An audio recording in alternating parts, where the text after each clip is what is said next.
Hello, gorgeous, and welcome in. My name is Elizabeth Rose, and in this space, we're learning to trust our bodies, our emotions, and our inner guidance more deeply.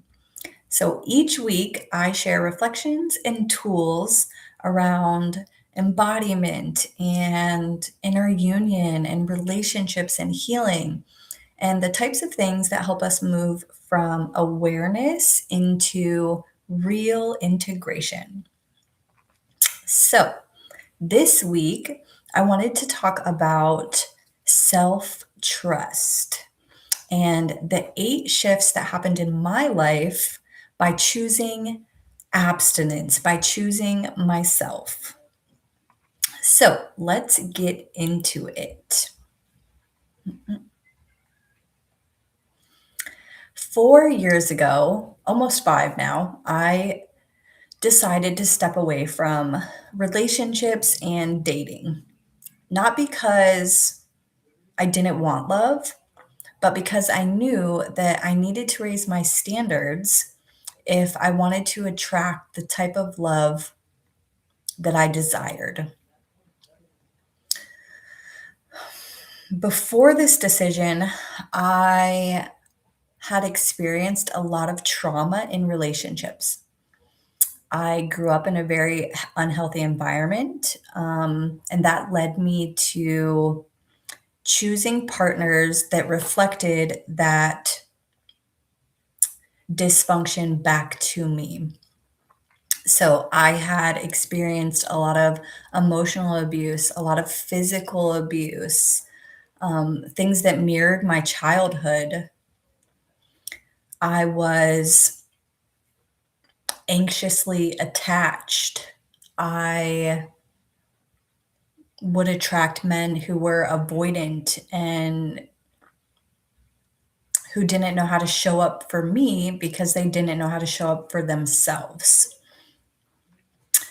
I had been going to Coda for a few years and learning concepts about inner child work and self love and showing up for myself and things of that nature. So I had already been single for a few years. However, I was still allowing men to come into my space to give me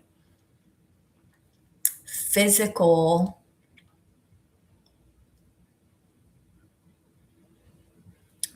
physical love pretty much. I was using men to help me cope with life. So, um,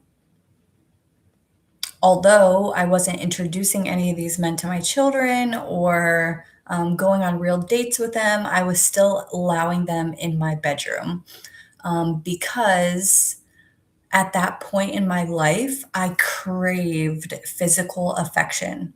And I didn't know how to give myself the love that I needed, so I was outsourcing that to men. However, the men that would accept that type of love were not men that were good for me. So that's what led to this decision. The moment that I decided to become abstinent was after a night with one of these gentlemen. I remember feeling really empty in this moment. What had previously worked for me was no longer working. Um, and I also had a realization a few years prior to that that relationships were a reflection of the relationship that we had with ourselves. So I knew that I needed to do something to change me in order to attract more healthy men into my life. This was one of the most difficult decisions of my life. I'm not going to lie, because, like I said, I craved physical intimacy. Um, but because it was one of the most difficult decisions of my life, it led to the most growth. I didn't realize at the time, but it was literally the best gift that I could have ever given myself. It was the first time that I really chose myself. And that signaled to the universe that I was ready to level up. I was ready to actually start embodying the principles that I had been learning in Coda, right? It was the first time that I really started to practice what I was learning and to show up for myself. Um, and I thought it was about stepping away from relationships, but really what it was I was stepping towards myself. Mm-mm-mm. So over time, I started to notice um, different shifts that were taking place because of this one decision.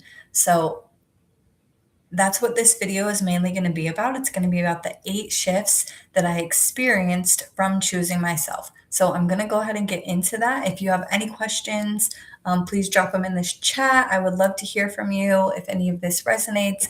If you've ever been in a situation where you didn't know how to choose yourself, I'm all ears, babe. I completely understand. So the first shift I noticed was self love. I started to stay with myself. So previously, I had mentioned how I craved physical affection. So, because of the decision not to receive that from unhealthy men, I started to give it to myself. I started to practice inner child work in the form of holding myself. I started to give myself massages. I started to notice when I really needed to be held, and I started to give that to myself, right? So instead of having this anxiously attached personality where I'm always reaching for love, I started to become the love that I desired. I started to stay with myself emotionally. So, the second thing I noticed was self trust increasing. I started to keep more promises to myself. In the beginning, I had declared that I was going to step away from relationships for 1 year, I was going to step into abstinence for 1 year. However,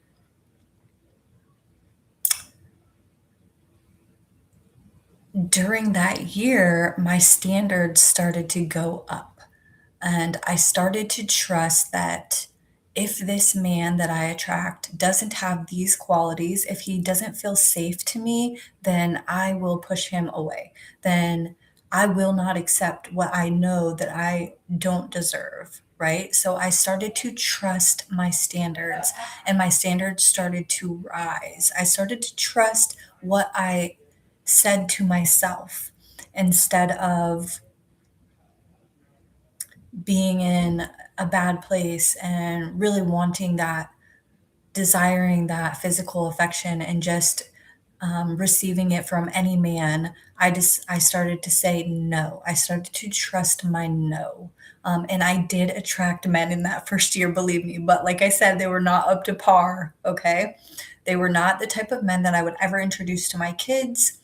And even that realization in itself was really powerful because what does it say about me when I won't allow this person around my kids because I love them so much, but I would allow them around myself?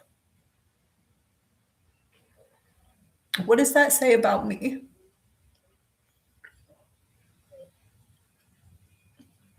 That realization really helped me realize that I needed more self love. I needed to care about me more. And this decision was the first time that I started to move in that direction. So, the third thing I realized what the third thing that started to grow in my life was self-reliability. I started to stop romancing the idea of somebody else paying my bills. I grew up in a household with poverty mindset, and I watched my mom stay with men because she couldn't afford to pay her own bills. So I brought that pattern into my relationships, and I could see it very clearly, but I didn't know how to get out of it. So I started small. I started in a little apartment that was like 900 bucks a month with my two boys, and they shared a bedroom. And I lived there for about a year. And then I ended up moving into a duplex, which was a few $100s more a year with a better job. And my boys were still sharing a room at that time. And then I lived there for a few years. And then I ended up shifting into a better career and leveling up my income again. So now I live in a beautiful three-bedroom home, and both my boys have their own bedrooms. I have this beautiful space, a really gorgeous backyard. It's a nice neighborhood. So I started to realize that I can take care of myself. Even though it happened in increments, in baby steps, I now have the manifestation. I have the proof in the pudding. You know what I mean? And it was hard. The first couple years, I relied on churches and um, government programs and things like that. I really had to lean into asking for help. Okay, but I've realized that a big part of self reliability is being able to ask for the help that I need. So I stopped outsourcing my stability. The fourth thing that grew, the fourth shift that happened from me choosing abstinence, from me choosing myself, was my self-care practices. I started to listen to my body more. I talked about this a little bit with self-love, but this is a little bit different because um, once I removed the presence of external masculine men in my life, there was more time for me. So I started to lean into taking more baths. I started to lean into reading more. I started to fill my time with things that I really enjoyed doing, right? Instead of compulsively reaching outwards, I started to fill my own cup. I started to take care of myself and listen to my body, and relax when I needed to relax, go for a walk when I wanted to go for a walk. I started, my focus was more able to land back on me.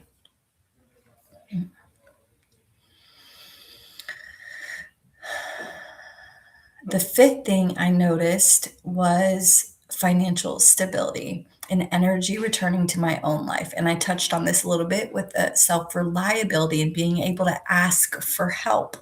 But what really landed in my body was that I don't need a man to take care of me. Yes, I want a man to share life with, but I do not need a man to take care of me. I started to believe that I was able to take care of myself. I also mentioned that I incrementally climbed up a ladder of financial stability, right? Now that all of my energy wasn't focused externally, I was able to turn that momentum back on myself and decide that I I deserve more and ask for promotions, ask for raises, ask for what I need, apply for that job. I really leaned into me being able to take care of myself and to be financially stable.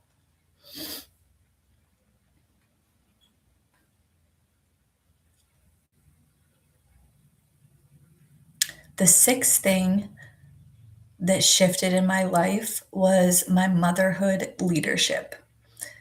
Sadly, I was almost 30 years old when I last left my dysfunctional relationship.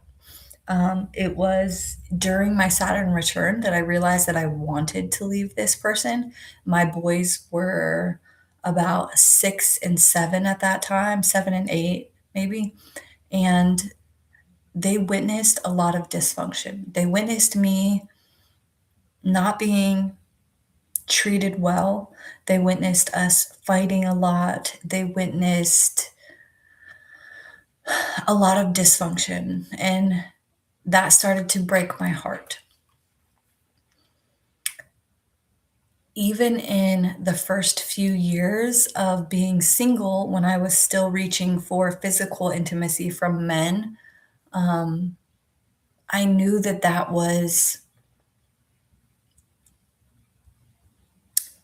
imprinting dysfunction into my boys as well. I actually invited a man over to my house when my boys were home one time, and that was actually breaking one of my boundaries too, because my boys used to go to their grandmother's house like every other weekend, um, because their father passed away. So she was really close with them. And that's the only time that I would usually lean into physical intimacy with a man. But I had broken one of my boundaries and invited him over while my children were in the house. It was late, and they were in their rooms. So I had the gentleman climb through the window. And I remember my boys like banging on the bedroom door and like saying, like, "Mom, what are you doing? Why is your door locked?" And me just being like, "Listen, you can't come in right now." Um, and like creating this environment of like shadiness and lies. And I don't do that anymore. I'm completely open with my boys now because I actually abide by the boundaries that I've set. I model safety and integrity for my sons. I teach them honesty, and they know that I have consciously not chosen to be in a relationship so that I could develop more of a sense of self love for myself, so that I could become the type of person that will attract healthy love, so that I can become that reciprocal, um, so that I can develop inner union, which will eventually reflect in my reality as external divine union. Okay. They get to grow up in a house that is safe. And instead of having men as role models who are not up to par, who are not up to my standard, they get to see my own masculine energy developing. They get to see that it's better to be alone than to be in a dysfunctional relationship.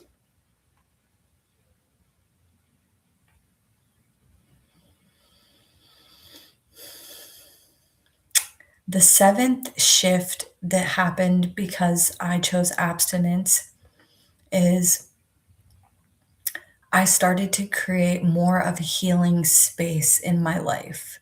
I talked about how this affected my children a little bit. Um, but what I also noticed was my values started to shift. Previously, I had valued comfort, right? Um,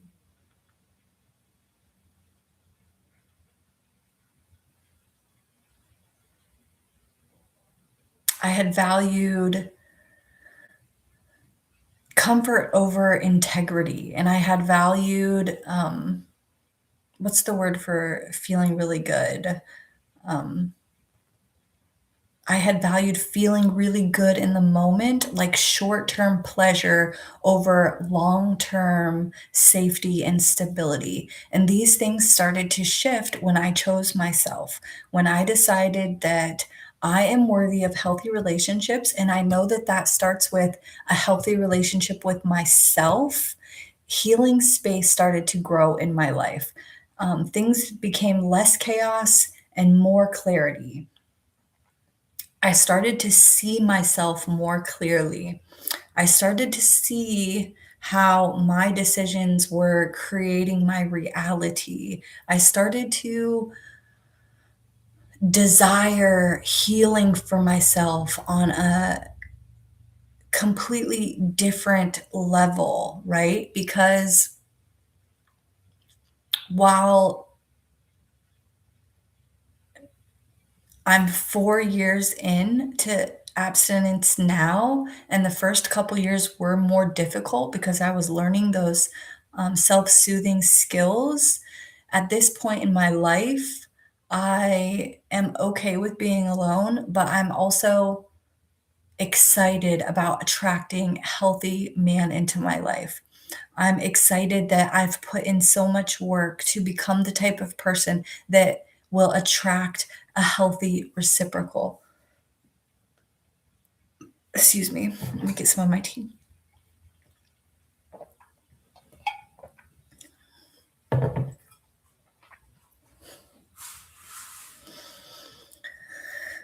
And finally, the last shift that I've noticed from choosing abstinence is my womb started to heal. I started to focus on healing my womb space.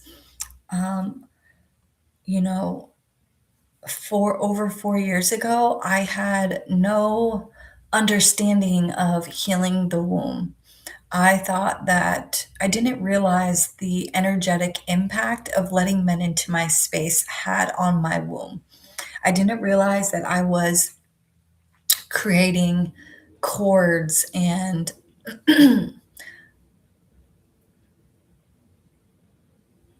an imprint in my womb space. And today, because of my focus on self, because of my focus on healing, my ideas around womb health have grown.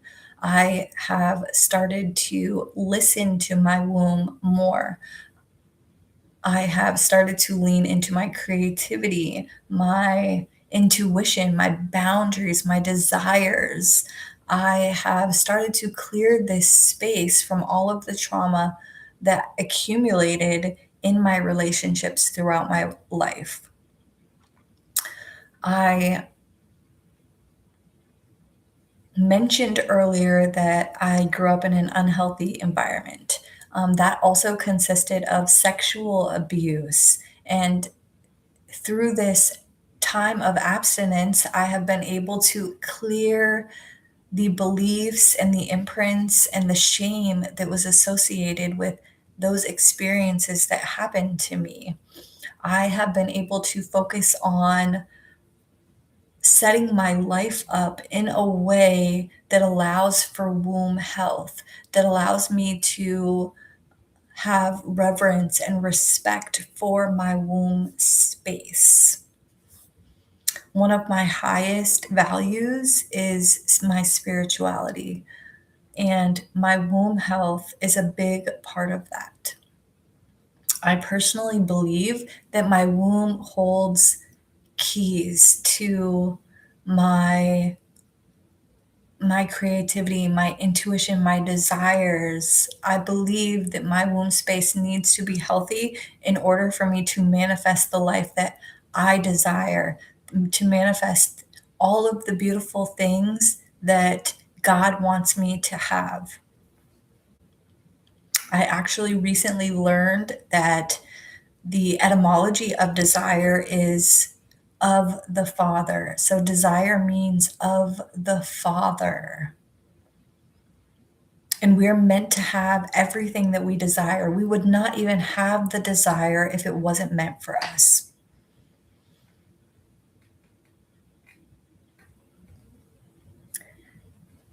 And this deepening started to happen when I began to choose myself. This deepening of self trust, financial stability, self reliability, healing space, womb healing, motherhood leadership. All of these shifts happened from one decision to choose myself.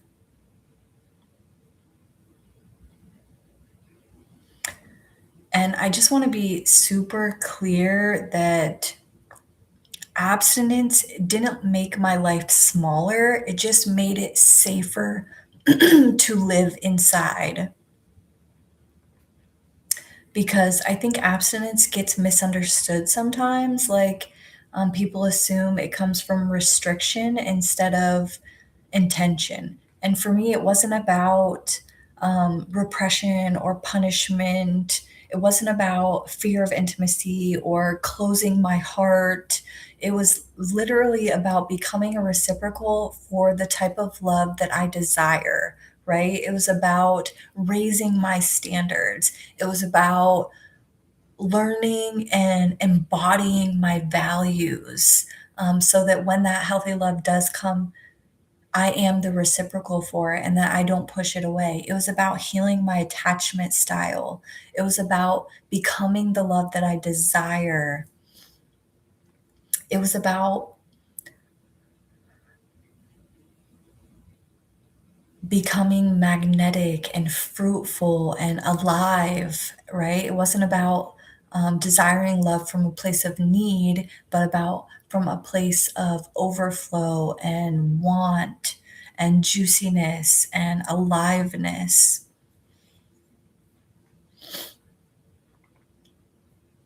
You know, I I used to think that a partner would make me feel safe. But now I realize that that's my responsibility. It's my responsibility to create safety from within, and that looks like having high standards, respecting my boundaries, not allowing men into my space who I know do not deserve me.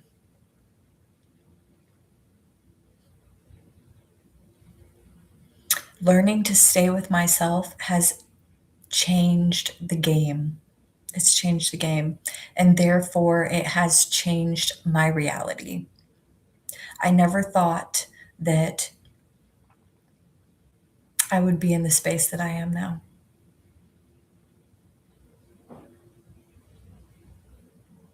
And I didn't realize that choosing myself would be the catalyst.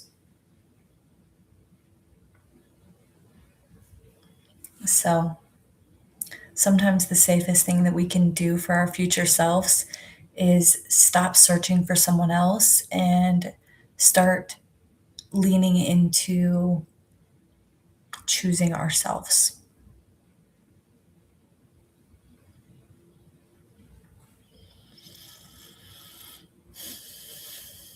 So if something resonated from today, I would love to hear about it. Take a moment, um, let me know your experience in the chat, or just take a moment to yourself and lean into what it would feel like to choose yourself.